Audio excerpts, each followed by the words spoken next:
Hernandez, the mother of two gentlemen framed for murder by the dishonorable Detective Guevara. Now, understand this.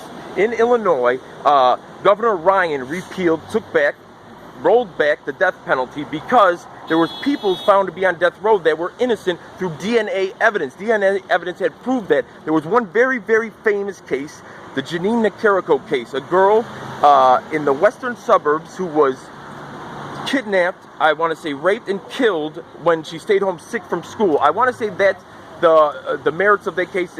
She was killed, and I want to say that's how. Now, there was a man named Rosando that was on death row and going to be executed for that murder. DNA had proved him not guilty. Now, the governor, because of that case and Rosando Cruz not being guilty, put a moratorium and an indefinite suspension of the death penalty, and then ultimately repealed it, and there is no death penalty. Now, tell me the story about what happened with Rosando Cruz and how they ran into your sons. It was something because, you know, years before this happened to my son, maybe a few years before, my son was attending Aspira Alternative High School, and Rolando happened to go speak at the school to the students about what happened to him.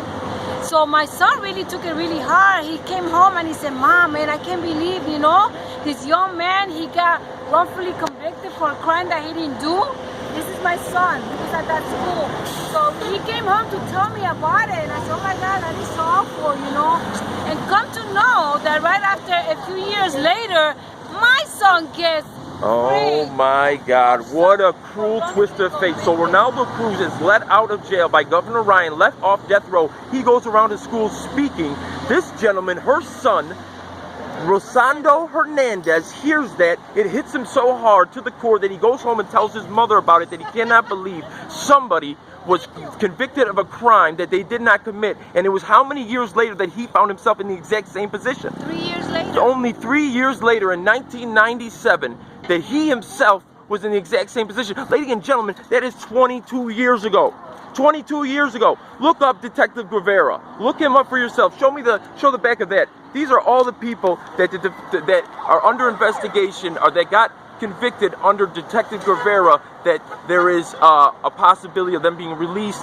A lot have been released, but there's questions because he was part and parcel. I don't want to say he's part and parcel. He was the one abusing people. He was the criminal behind the badge. He used that shield as protection. He used that shield to shield himself from the news media, from the light, from the corruption that he was himself perpetrating. So shame on you, Detective Guevara, and he's hiding out in Texas, but these people will not be silenced. They will not stop talking. Their sons have been jailed for 22 years.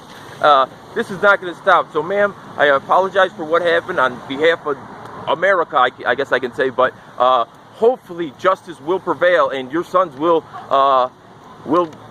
hit the streets again. I believe that. God bless you, ma'am.